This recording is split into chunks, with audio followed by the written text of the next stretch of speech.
I will share with you a quote from Albert Einstein. Wisdom is not a product of schooling, but of the lifelong attempt to acquire it.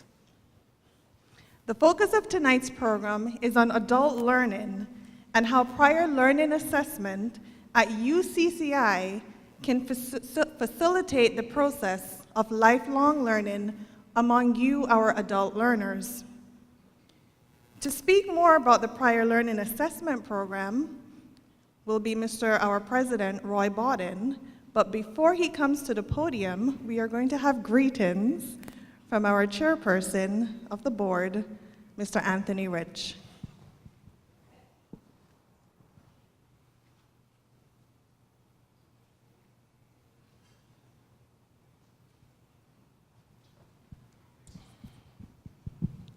Thank you. Good evening, all. Guess you all heard that, and welcome. It is my distinct pleasure this evening on behalf of the Board of Governors to welcome you all here to the soft launch of our prior learning assessment. As I reflect on the launch of the prior learning assessment, I'm really, really pleased that today marks another milestone in UCCI's history, and I'm really so proud of President Bodden, the faculty, and the dedicated staff who have made this a reality. I can also say to you that as I look across the faces, and I know many of you, I say to you that you all have your own unique story in terms of why you're here. Why are you here as an adult, looking at continuing your education, and looking in particular at prior learning. Some of you are here because you've got that hunger. Some of you are here because you finally see the light, as we say. In some cases, you see the opportunity. Some cases, you feel as though you deserve it, and you do. In some cases, you may have been inspired by a sibling, perhaps even your own child. What's really important to us as UCCI is that you're here. I'd like you to treat this, for some of you, as a fresh start, a new beginning. And on that note, I'll leave you with a few words from Mother Teresa. And she said, yesterday is gone. Tomorrow is not yet here. We have today. Let us begin. I thank you for being here, and I look forward to learning along with you about PLA. Thank you very much.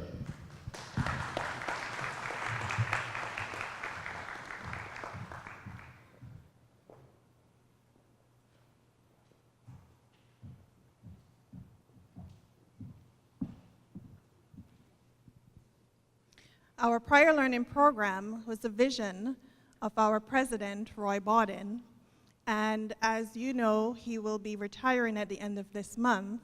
So for him, this is one of the things that he wanted to see implemented before he left. And he pushed, and he met with us, and he said, I want this here at UCCI before I leave. And we did. It's a lot of work, but we felt that the Caymanian community needed this because not everyone is a traditional learner. And part of facilitating lifelong learning, and many of you keep hearing that, we must continue to be lifelong learners, is for the country and also for us as an educational facility to find ways to facilitate lifelong learning. Not everyone is geared for a traditional classroom setting. Not all knowledge is learned in a classroom. And as an educational setting institution, we recognize that. And President Bodden recognized it, pushed for it, and today we have the launch of our prior learning assessment program. To speak more on it, President Roy Bodden.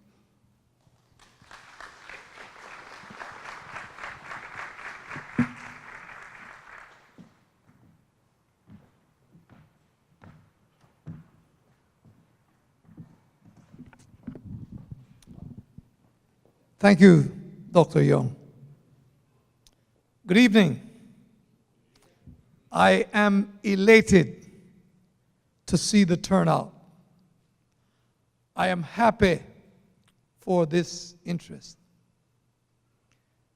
And I would like to say to you that the University College of the Cayman Islands recognizes the role it has to play in the society. We must be the leader. We must be the innovator of all things educational in this society. And this evening, this is an example of our innovativeness and of our leadership. I want to tell you a little about prior learning assessment. Prior learning assessment, or PLA, is based on the premise that there are persons who are in the workforce and by virtue of their years in the workforce have acquired knowledge and skills which should be able to be equated to college credits. And that is basically what prior learning assessment sets out to do. So this evening, at our soft launch, we want to leave you with the understanding that we believe many, if not all of the adults in the workforce have the capability to acquire college-level knowledge, which can be assessed and measured and equated to college credits. That's what this program will do.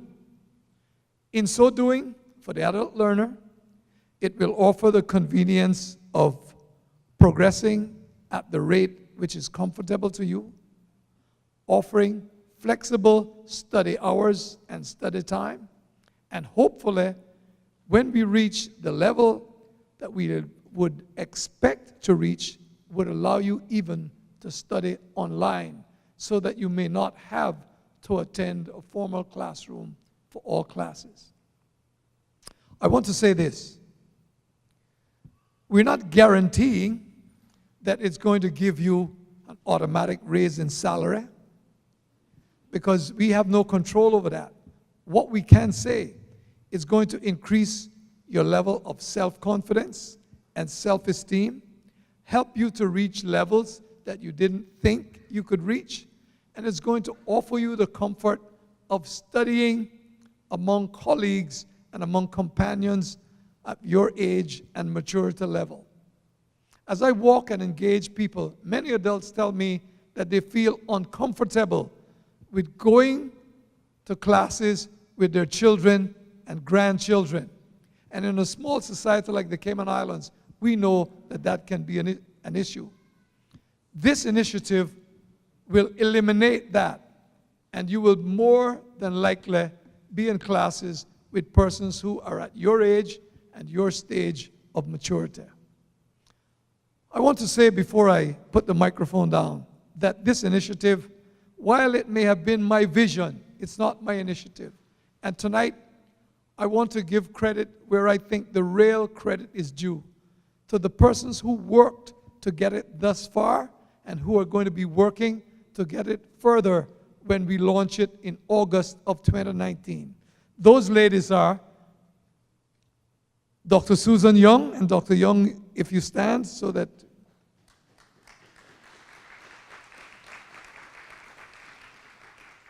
Dr. Belinda Blessed,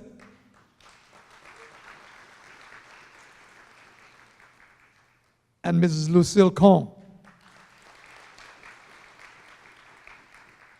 And I like how Dr. Young put it, except that my directive wasn't as strong as that. I didn't boss them around. I told them it would be good if we can get this done before I leave. But there is yet still much work to do, and these ladies will tell you. But can I tell you, I leave you with this assurance. They are capable, they are ready, they are able, and they are waiting on you. Good evening, my audience.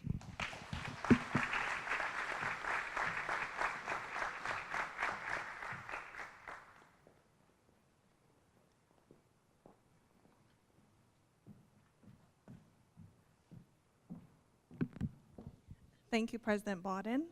I would also like to acknowledge the work that our registrar, Ms. Allison Anglin, has also put in terms of the prior learning assessment team.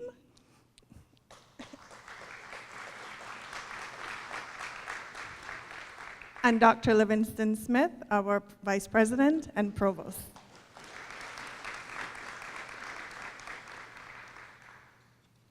Our guest speaker tonight is Ms. Goldie Blumenstick, and she's a senior writer at the Chronicle of Higher Education.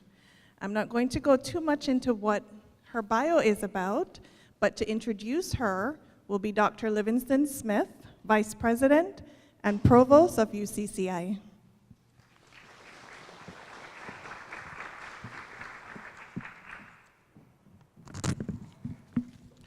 Ladies and gentlemen, our guest speaker, Goldie Blumenstick, is one of America's most respected higher education journalists. As a reporter and an editor at the Chronicle of Higher Education since 1988, Goldie Blumenstick has covered a wide range of topics, including distance education, the internet boom and bust, state politics, university governance, and fundraising. She is nationally known for her expertise on for-profit higher education, college finances, and so on. She has reported for the Chronicle from Peru and China and several countries in Europe, and her stories have received numerous awards. We look forward to a piece from Ms. Blumenstick about her experiences in the Cayman Islands and the University College. Goldie speaks frequently at higher education industry conferences and events for members of the news media and appears often as a guest on radio and public television shows. She has a BA in history from Colgate University and a master's degree from the Columbia University Graduate School of Journalism. And note that Goldie has a book that is a bestseller. It's entitled American Higher Education in Crisis, What Everyone Needs to Know. So when President Biden desired to have an expert in adult education speak to us, he turned to Goldie Blumenstick.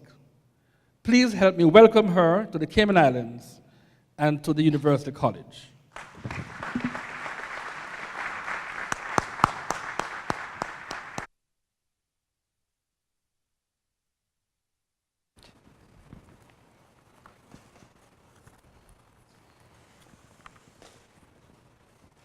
Good evening, everybody. And I also want to especially thank President Biden for inviting me to speak with you tonight. I'm particularly happy to be here today because the last time I checked, it was about 30 degrees in my hometown of Washington, D.C., and this is a much better gig, I will tell you that. I should start out by saying I'm a visitor here, and frankly, I'm in no position to pass judgment on how you might organize your operations to better serve working adult students.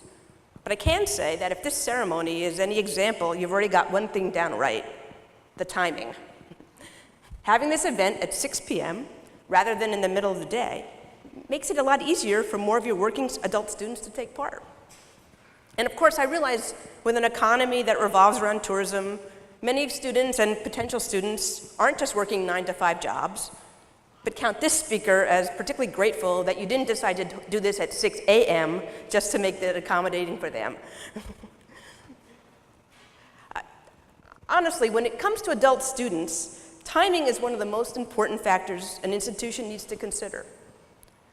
These students, many of you, are juggling complicated lives, spouses, jobs, kids.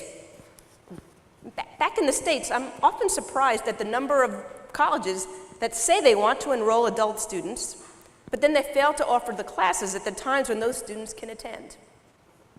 And a far more common problem that I've found is colleges don't make their other services available beyond the 9-to-5 workday. I mean, really, can you call yourself an adult-friendly institution if students can't attend classes right after work?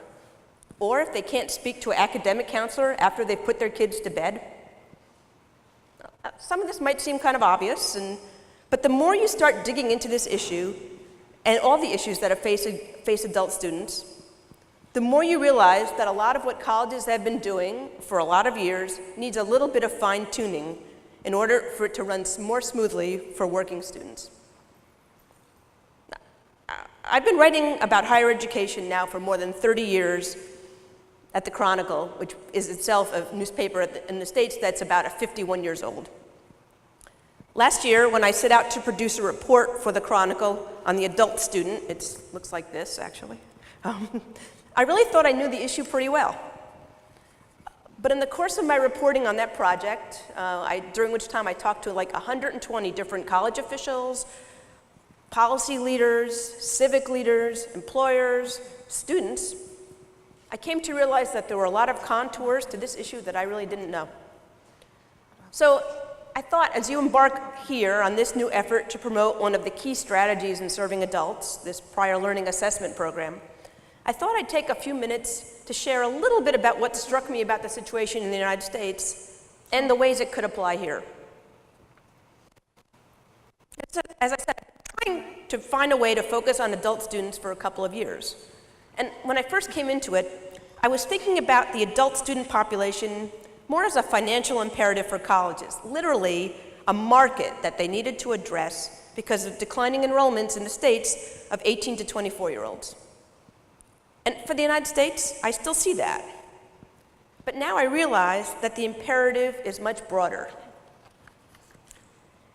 Given the evolutions that we're seeing in the job market, what we know about artificial intelligence and the future of work, I realized that American colleges were putting my nation, our nation, at grave economic risk if they left 80 million adults behind with no college degree, 36 million of whom had started college at some point but never finished.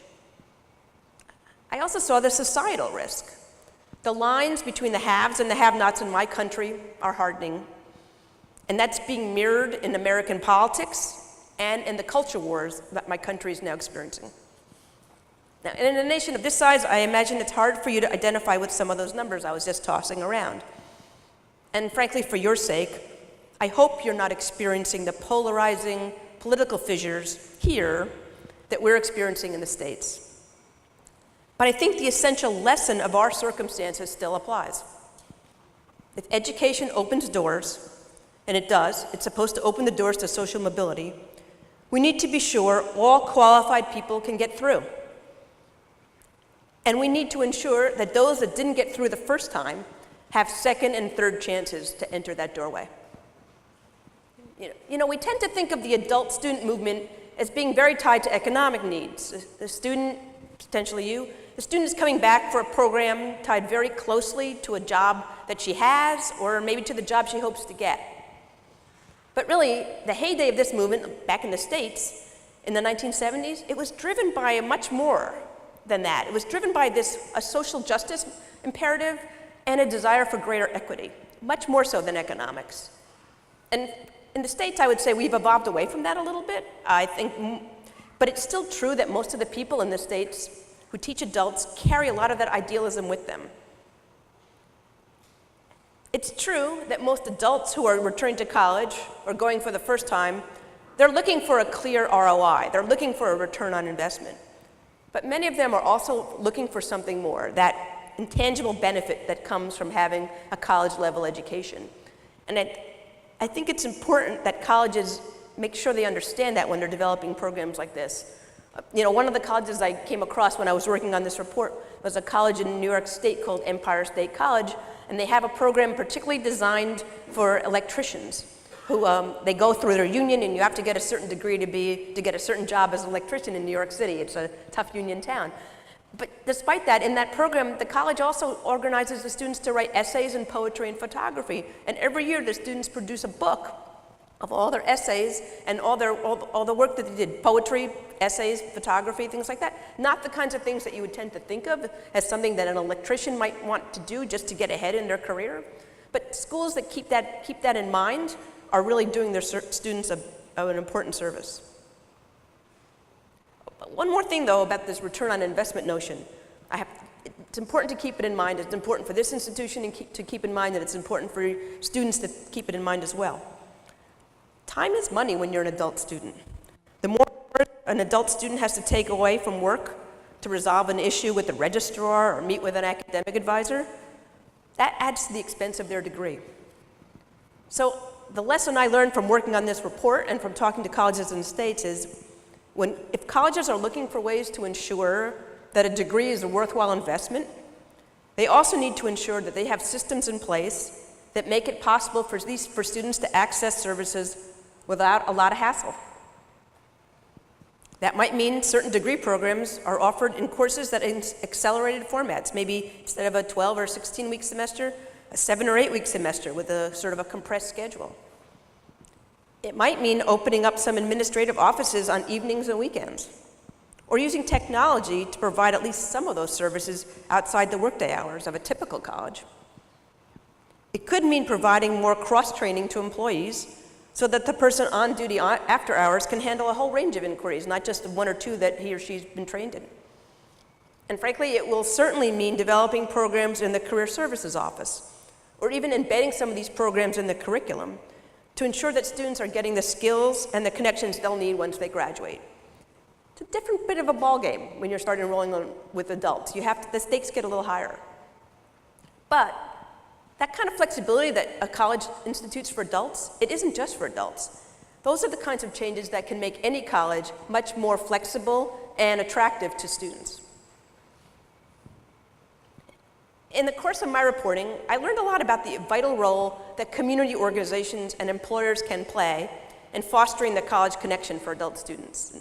Let me touch briefly on the community organizations before I talk about employers, because I think both of those groups can play a vital role in the success of an adult student strategy. And the two groups really can complement each other quite a bit. Organizations like local churches, libraries, civic groups, those are all places of support and trust for students. Those of you who are here know that. You come from those communities, you know you can trust your local organization. So in the United States, I learned about a program in a city called Tulsa, Oklahoma. It's trying to encourage employees who work in maintenance jobs to return to college for a certificate that will help them sort of advance in their careers. Turns out many of these employees happen to be Hispanic and speak Spanish. And so to connect with them, the college and the community groups got together and they worked with the local Hispanic Chamber of Commerce to connect with a local Hispanic neighborhood association. The kind of outreach that, frankly, many colleges don't do on a typical day. They don't typically make these kind of community inroads. But in this case, they did to really explain the benefits of the program to the students and help them understand that eventually if they got this certificate and they passed it, they might be eligible for promotions within their own employers or maybe move to a different, better job in that industry. I also heard about a program in Cleveland, Ohio, with an organization called College Now. Now, College Now is we have a lot of these access organizations in the United States. They've been traditionally focused on helping younger people understand the challenges of going to college. But College Now switched its focus a few years ago and expanded it to include working with adults as well. And it was a change of pace for them. But what they did is they regularly had their advisors visit centers in the United States where students were studying to get their high school equivalency exam. And they were helping students prepare for the placement test that they'll need to take once they do decide to enroll. I think this is really important because adults considering going back to school, the very idea of college can be quite intimidating. So having supports like this in places where students are more comfortable can really make all the difference. I'm curious here in the audience, how many people in this audience are employers? Couple? Great. All right. One of the more interesting things that I encountered in the course of my reporting on this report was the creative thinking around the way colleges were developing their student pipelines at sort of a greater scale. They were looking industry-wide at ways to attract students and to connect with students rather than going employer by employer. And frankly, in the States, I've been really struck by the growing variety of these kinds of consortia that are out there right now. A whole range of industries are being touched on. For example, I learned about a program in Rhode Island where they were training students with these intensive programs, they called them boot camps, for a range of jobs in the submarine building industry. Now, I never knew that the submarine building industry actually needed this kind of training, but it turns out it's a very big industry in a certain part of Rhode Island. And these programs were training students for jobs as things that you wouldn't necessarily think of as necessarily a college job, a machinist, a maritime welding position. And there were other programs that were training students for mid-level jobs in manufacturing and in pharmaceuticals and in textiles. Again, not the kind of jobs that you might think of as a college kind of a job, not a manager job. And in some cases, the colleges were offered the training, and in other cases, it was coming from a labor union. But the reason I'm mentioning this is because they all sort of had this one thing in common, and it kind of ties back to the PLA notion.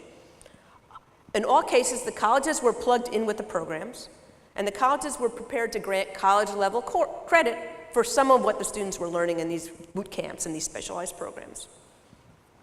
Likewise, I've heard a different kind of program in Arizona that involved the grocery chain, a big grocery chain called Kroger. It's the largest private employer in the state of Arizona. And Kroger decided to work with the local community college there to create to offer a program in retail management. It's not a certificate that Kroger created. The grocery industry offered the retail management program, but they worked with the community college there to get them to offer it. And Kroger offered to provide the program to students by putting the cost up front, so the students didn't have to pay the money out of their own pocket. And then the students took this class in retail management. They weren't promised a job promotion afterwards, but in many cases, those who passed their certificate program did get promoted. And again, as with the project in Rhode Island, these courses were offered to students. Not all of them counted as college credit, but a lot of them did, because the college had connected with these industry groups ahead of time and sort of understood the curriculum, and they understood what the curriculum was offering, and they understood what was going to be credit worthy and what wouldn't be. These programs, so they paid off. They paid off for the students, they paid off for the employers, and frankly, they paid off for the college too, because as Rio Salato found out, about 1 out of 5 students who took one of these certificate programs, they later, they weren't really college material. They thought they weren't college material. They thought they weren't interested in college. But about 1 out of 5 of them ended up coming back to college afterwards and continued on with their studies. So when you work with an industry group and you sort of can find a way to understand their certificate and connect it with your own, it creates a gateway, a pathway to the college.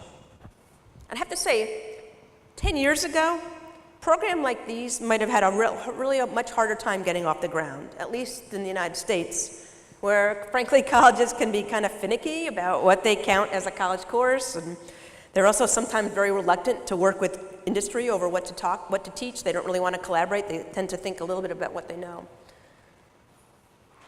But the more I've been following this field, the more I've been seeing a lot of examples of these collaborations between academe and industry, with curriculum that's been specifically designed for working adults and to help those adults upskill their careers. Another thing that's sort of changing the dynamic in this area, and I think it's going to be a factor here, is this growing acceptance of this notion of stackable credentials. The idea that a certificate can be a valuable credential in its own right, but it eventually becomes a building block towards something else, to some other college degree. There's a whole stackable credential movement right now that wasn't really understood 5 or 10 years ago. But it's making a lot more of these certificates a better gateway for students entering college. But by itself, it's not enough. And I certainly don't mean to in any way undervalue the importance of colleges having really good relationships with individual employers and their own communities. So there's like the industry, there's an opportunity to work directly with industry at the sort of the macro level, but I think it's very important to think about what colleges and employers can do with each other together. The reason this is important is because employers and coworkers are often the ones who influence the decisions that working adults make about whether to go to college. And that means the relationships between the employer and the colleges really just can't be a haphazard one. Often they begin as personal relationships, and that's great. But at some point, people move on. And so that can leave a relationship in jeopardy unless the institution has really institutionalized it. So I think it will be important for your university and your employer community here to understand that as this movement gets underway, to think about this as not just a lot of one-off relationships, but ways to really institutionalize the program. Of course, I spoke earlier about the importance of timing and scheduling, and that applies to the college, but it also applies to the employers. So to all the employers who were brave enough to raise their hands earlier, to all the employers in the room, if you really want your employees to be better educated, consider finding ways to ensure that their work schedule doesn't interfere with that. Even better, provide space at work where students can use the internet or a spare computer to catch up on their homework during their lunch breaks or before or after their shifts. And maybe even better than that, if you have a cohort of students in the same program, consider offering up space where the class itself can take place. And to all you employers who might be wondering, why should I help employees? Why should I help provide education to my employees? It might just make it easier for them to leave and go work for a competitor. I guess I'll share with you the response I hear often in my world. But what if you don't help these employees get better skills, and then they stay?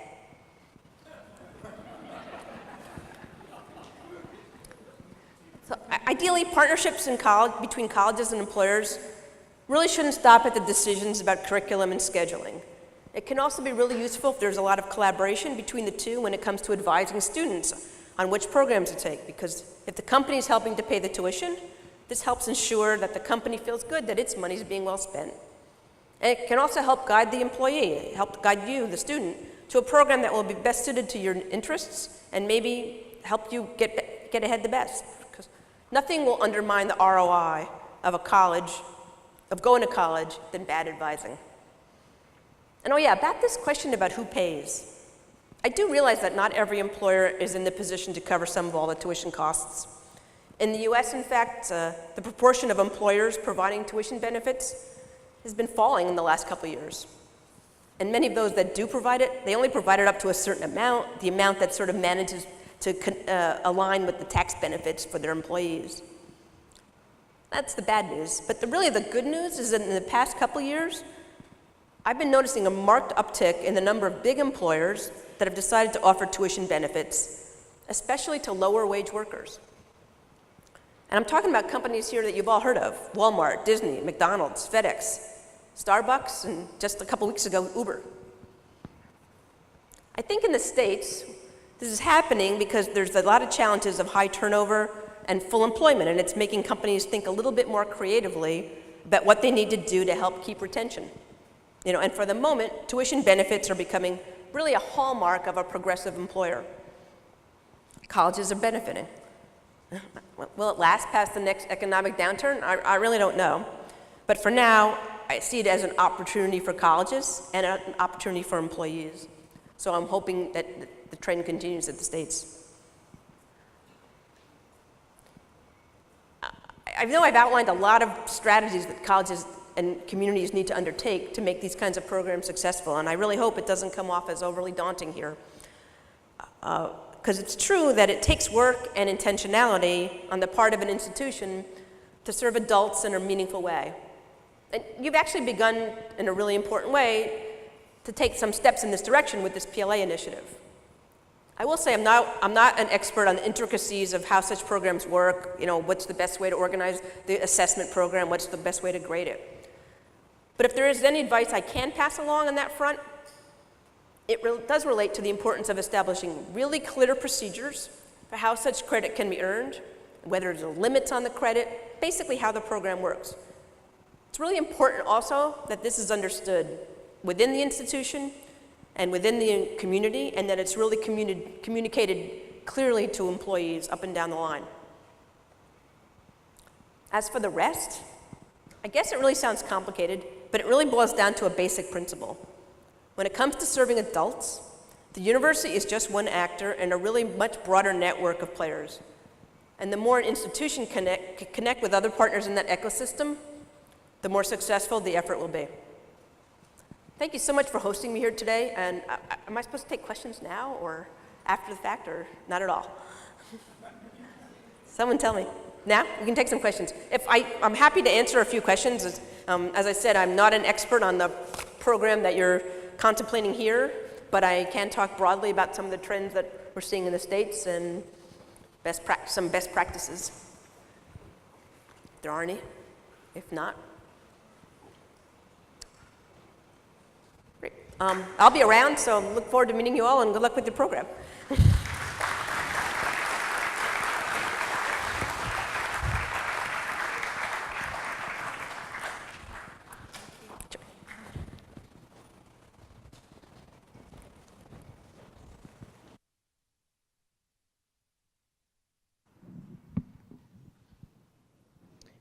Thank you, Ms. Goldie, for that presentation, very informative. Just one or two facts about prior learning assessment. It is new to UCCI, but it's actually been around in the academic world from 1918. So it's roughly 100 years old, the concept of prior learning assessment. The program here at UCCI will be at least credentialed by the American Council of Education, and will also be credentialed by the Council of Adult and Experiential Learning. So we're working with two organizations that this is what they do. So it's not just something that we just cooked up, but there's a foundation, there's a system to it. There are other institutions within the US and Canada, and even as far away as Australia, that acknowledge and recognizes credit earned by prior learning assessment. Now, by no means is this a quick and easy way to earn credit. There is a process, but what we acknowledge here at UCCI is that for many of you, you have college-level knowledge. We're not assessing you on the years of work experience. It's the knowledge you have gained while you have been in the working world. For some of you, you may not even have been working. You may actually have been volunteering with some of the not-for-profit organizations, and you've picked up organizational skills, leadership skills, management skills. That knowledge is what we want to assess and give you credit for. And at this time, we are going to have a presentation on the Prior Learning Assessment Program at UCCI by Dr. Belinda Blessett. She's the chairperson. And Mrs. Lucille Kong, who's the director of the Learning Resource Center. Okay, Mrs. Kong will start the presentation off for us.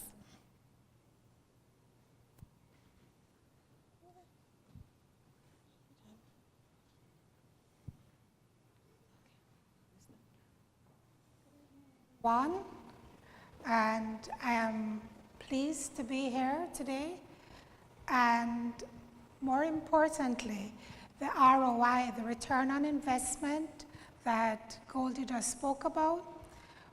My ears actually pricked up when I heard that, because it said to me that PLA is definitely our answer, because time is money.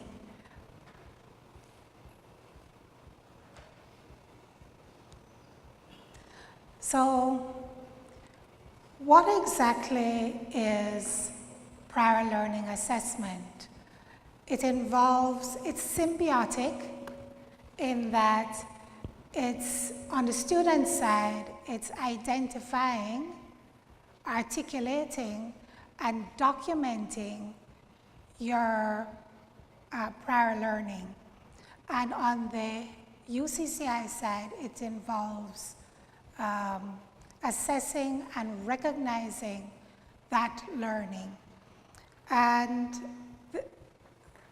the prior learning comes from formal, non-formal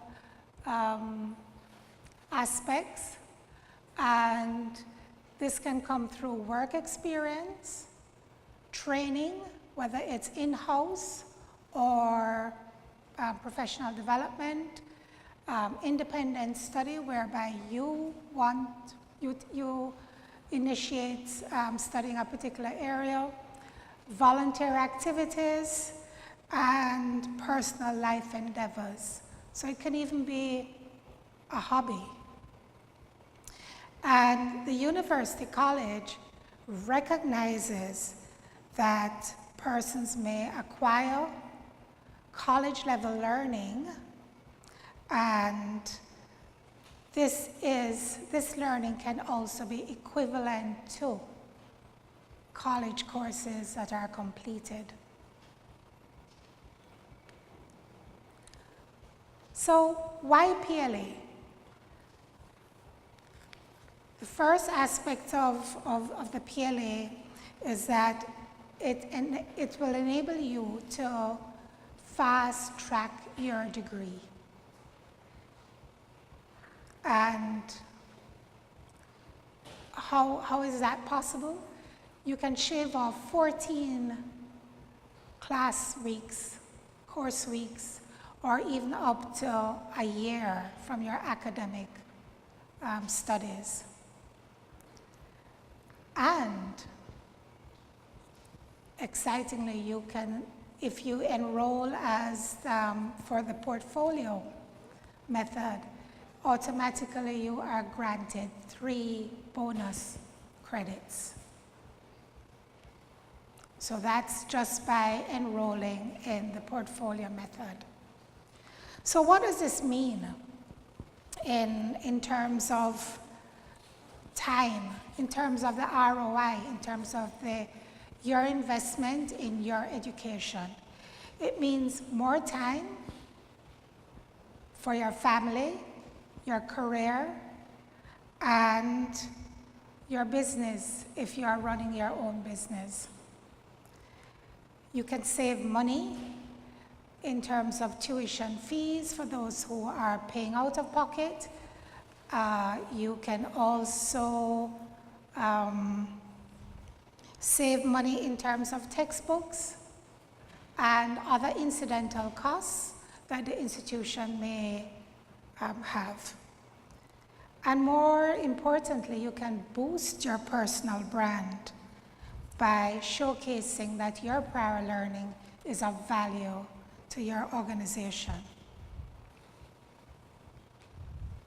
So who is eligible?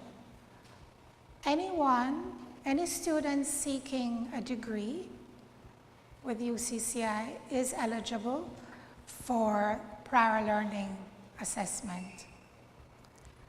And from this, you can earn up to 30% of experiential credits as an undergraduate. However, these credits are not applied to your residency credits, which under the associates is 17 credits, and the bachelor degree is 32 credits. So I know the burning question must be, how do I apply? So the first thing, you would have applied and you have selected your program, and you may have a discussion with your advisor as an initial point, and you then speak with the PLA coordinator, who will then create an interview, at which time you'll be assessed. Well, there'll be a discussion on your background, the academic program that you're enrolled in, the work experience that you have, and the credits that, the courses that you can apply your experience to. So the coordinator will also channel you to a path. So in some instances, it could be a challenge exam, or it could be that your experience are so wide that a portfolio would best demonstrate your college level learning. And there's also training evaluation. So if you've done professional development, seminars, workshops, or in-house training, you can also be set on this path. And of course, we have our transfer credits. So here we have a diagrammatic representation of the process that you would follow when applying for PLA. So here you would come in as a new student. You would have had some conversation with your advisor, and also with the PLA coordinator, who would then direct you to either a challenge exam, which is presently available at UCCI. So for this, you would then demonstrate your mastery of a 100-level course. And if that's not the path for you, maybe it's training evaluation. So as I said before, it's your professional development, it's in-house training. But the portfolio development may be the path for you. And in this instance, you'll be able to demonstrate your work experience and the learning, the college level learning that has come from that. And of course, we have our transfer of credits up to 50% for the degree and 30% for the major. And these are the outcomes, or the possible outcomes, depending on your demonstration. So for the challenge exams, the passing grade is a B-. And this, if you have failed the course, if you're in the program, you've failed the course, then you can't challenge the course. Or if you have audited the course, then you can't challenge it. Also, this mastery is specific to 100-level courses at this point in time. And your outcome is recorded as a pass or fail. Okay? I'm going to pass you now to my colleague, Dr. Blessed. Here you go. I'm so happy to see you here. And what I'm going to do tonight, I'm going to talk about two other methods of assessment. Ms. Lucille just spoke about the challenge exam. Now I'm going to talk about your portfolio assessment. And I know it might seem like a strange and foreign word to you, but hopefully by the time I'm finished, you'll all be going home ready to start your portfolio. So one other method of getting your prior learning assessment or getting the credit for what you know is through portfolio assessment. This is an assessment based on a student's compiled portfolio. So what does this? What is a portfolio? It is basically a collection of essays and accompanying documentation which demonstrates your college level learning derived from work and life experiences.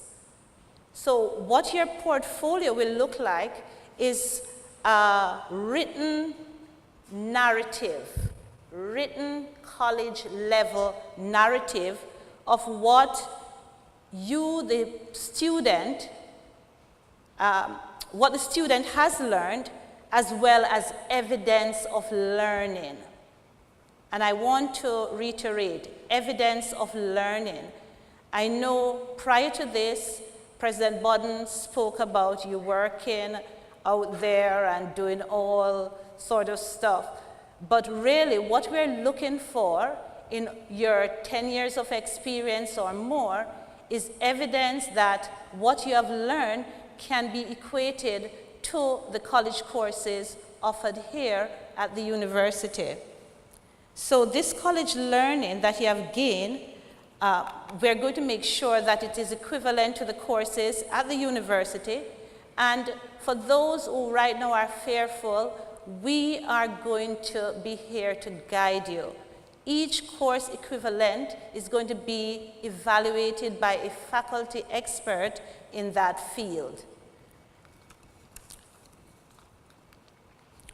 So basically, if you have college level knowledge gained through work and life experience, which is related to your academic major, you may choose to complete a portfolio with departmental approval.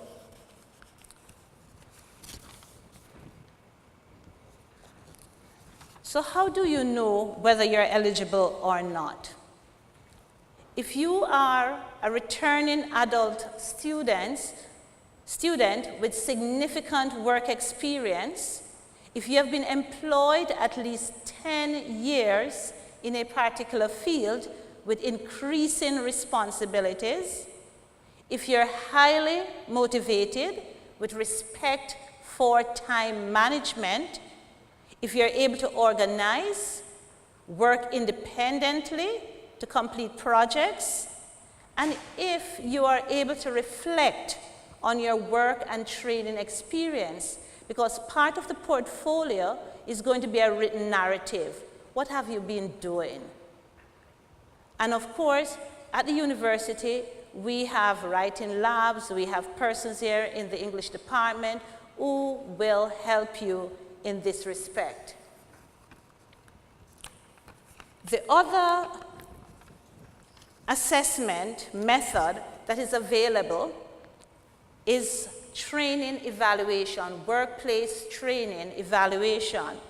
So what we do is we would go into your workplace and we would find out what have you been doing there, what professional certification do you have, what professional development courses you have done, what seminars, workshops, what are you certified in, have you done any online courses, what about in-house organizational training, and if through the assessment your training is equivalent to courses in our degree program, then we can assess that training.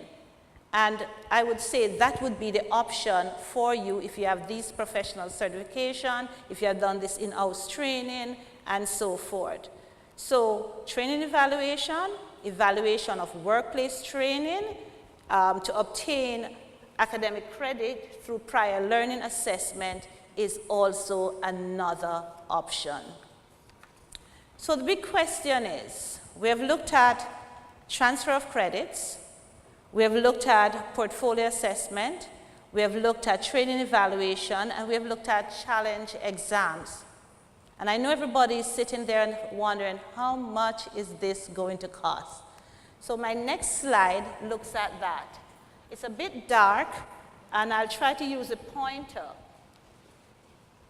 So what we have done is we have looked at the two courses, the two programs that we have here at the university, the associate degree and the bachelor's degree program.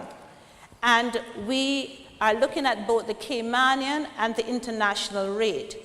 So when you look in the third column, you will see that if you decide to challenge an exam, that is 50% of your tuition cost for each course that you challenge. Then when you look at the portfolio development, there is going to be a cost of $250 for the first 3 credits and $85 per credit for up to 6 credits. Now, one course here at the UCCI is 3 credits. So when you're looking at 6 credits, you're looking at 2 courses. Because we know that right now you do not have maybe the skills to do a portfolio, we will offer to training in portfolio, and this is a one-time $100 fee. Early on, Mrs. Kong spoke about an additional credit, an additional 3 credits. These 3 credits you will get when you do the portfolio training. For the international rate, $600 for the first 3 credits, $200 per credit for up to 6 credits. For the bachelor's degree, Caymanian rate, $750 for the first 3 credits, $250 per credit for up to 6 credits. And for the international rate, $1,125 for the first 3 credits, $375 per credit for up to 6 credits. If you decide to do the training evaluation, we will do it, that is done at $250 per course. And of course, you will not pay for transfer of credits because these will be coming from another university. So, in a nutshell, this is what PLA will offer you.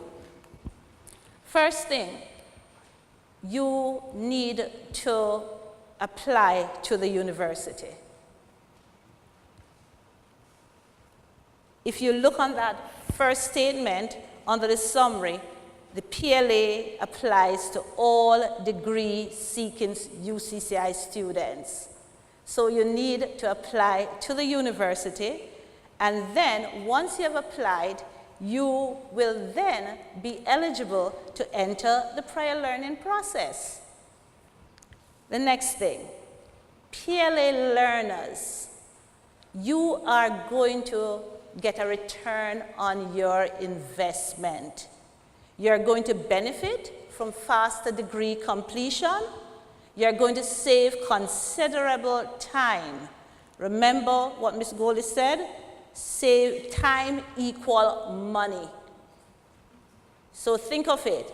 You are going to save on time and finances, and then you're able to add value to your workplace by articulating your skill sets.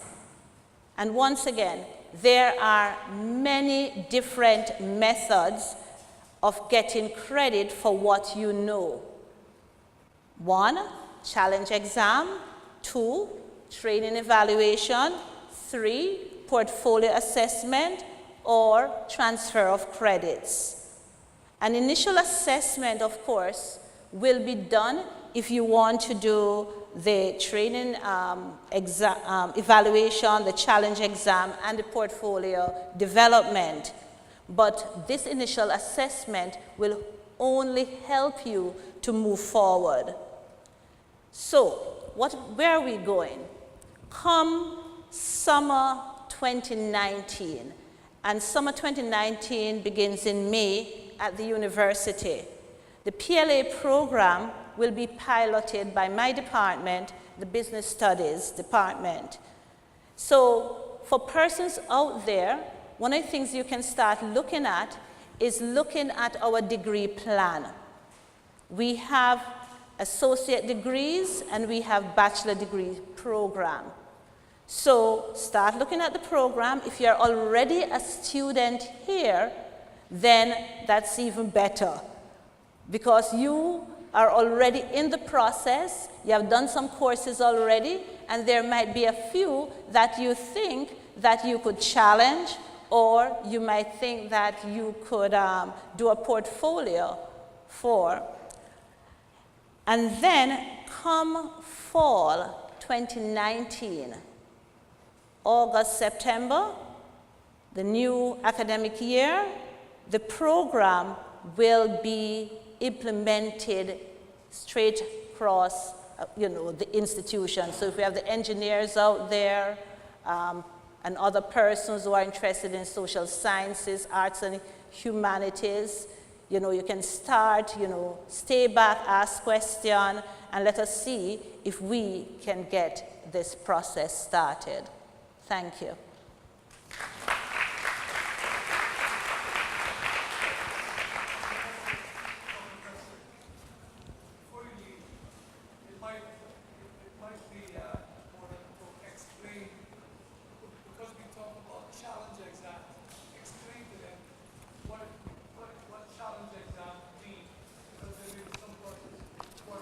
Okay. Okay. I'm going to give the mic to the registrar, and she will speak to the challenge exams.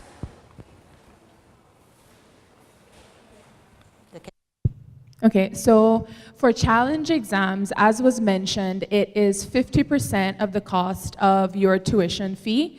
So if you are an associate degree seeker, and let's say you're an international student, you would pay $405 for a standard class. You pay half of that for the challenge exam.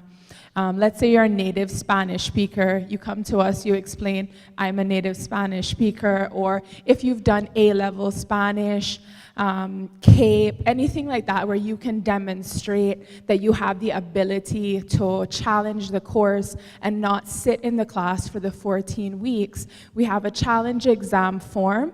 We get you to fill that out. That's approved by the department chair, and we have a certain designated time at the beginning of the semester where students can sit challenge exams.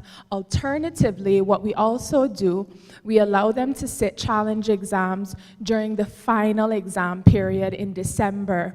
So students can say to us, okay, well, hey, can I get a syllabus for this class? I'll study on my own because I do have a basis for this, and I'll challenge the exam in December when everybody else in the regular class is doing so. So you pay your fee, we fill out the form, and we get that process rolling for you basically.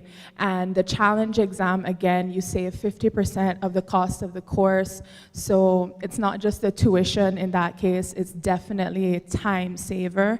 And you can kind of go, if you want to purchase a textbook, you can do that, read up on something a little bit more. I know we've got a lot of IT professionals who might have the experience, but they might not have the certification or the qualifications, and that could be a good route for those types of persons to take. We generally do have a time limit. Most academic institutions do as well. It's normally 10 years. When you think about credits earned 10, 15, 20 years ago, at some point in time, especially depending on the field, that knowledge becomes obsolete, for lack of a better word. But if you have that knowledge, you may not be able to transfer in those credits, but we would guide you down another pathway. Or depending on the type of course, maybe it's a general education class where that content has been pretty stable over the last 15 years. That's something else that we would take into consideration. But we do get that question often, and that's why we have that initial assessment for you. So you bring in that transcript, and we may say, okay, let's get a syllabus so that we can have one of our subject experts look at it, and then we'll determine based on that. So it's not an absolute no. It's, I would say, more of a case-by-case basis. So if you do have credits that are 10 years or older, I would still tell you to bring it in. That initial assessment will not hurt, and it could only work for you. So I would encourage you to still bring in that transcript, and we will definitely take a look at it for you. Any other credits? Questions?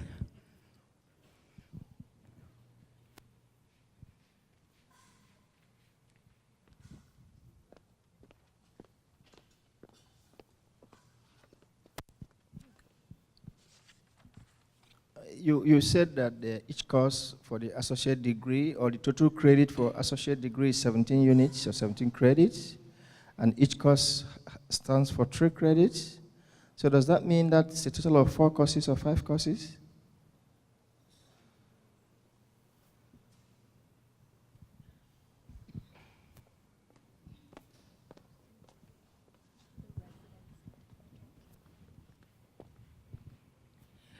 Did you say 17 just now? So what was mentioned earlier is the residency requirements. At the associate level, 17 credits have to be done with UCCI. Right, so we can't transfer in an entire, cohort of credits from somewhere else.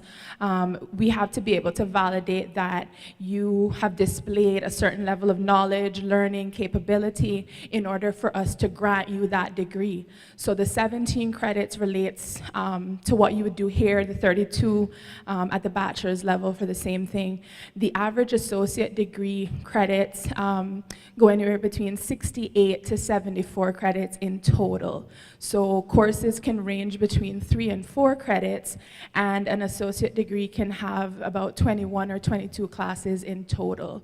So if you enter at a bachelor's level, because we do have a number of programs that you can start at the associate and then move up to the bachelor's level with that. If you enter at the bachelor's level, we're talking about a larger level, a larger percentage of credits that can come to you through things like the portfolio and the training evaluation. So don't necessarily think, if you don't have a degree already, don't necessarily think just associate degree, think long-term, think bachelor's degree, because your learning can be equivalent to bachelor degree courses. And in today's economy, a lot of people have associate degrees. You need to be competitive, and the next step up is that bachelor's degree. So I would say consider entering for a bachelor's degree program and then start exploring the other courses that you could demonstrate that college level knowledge in. Thank you, Ms. Anglin. We will be wrapping up. Just keep in mind we do have refreshments after the program. And if you have any further questions, you can contact us at pla@ucci.edu.ky. Also, please keep in mind that you can go to our website, and we have a lot of information on the ucci.edu.ky website as well.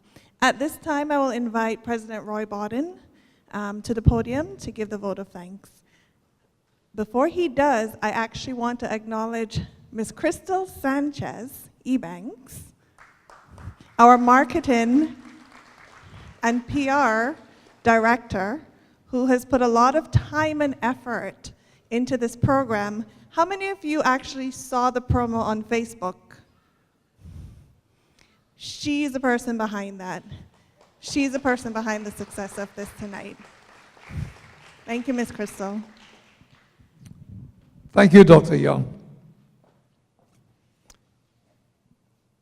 In closing, I want to encourage you, ladies and gentlemen who came out.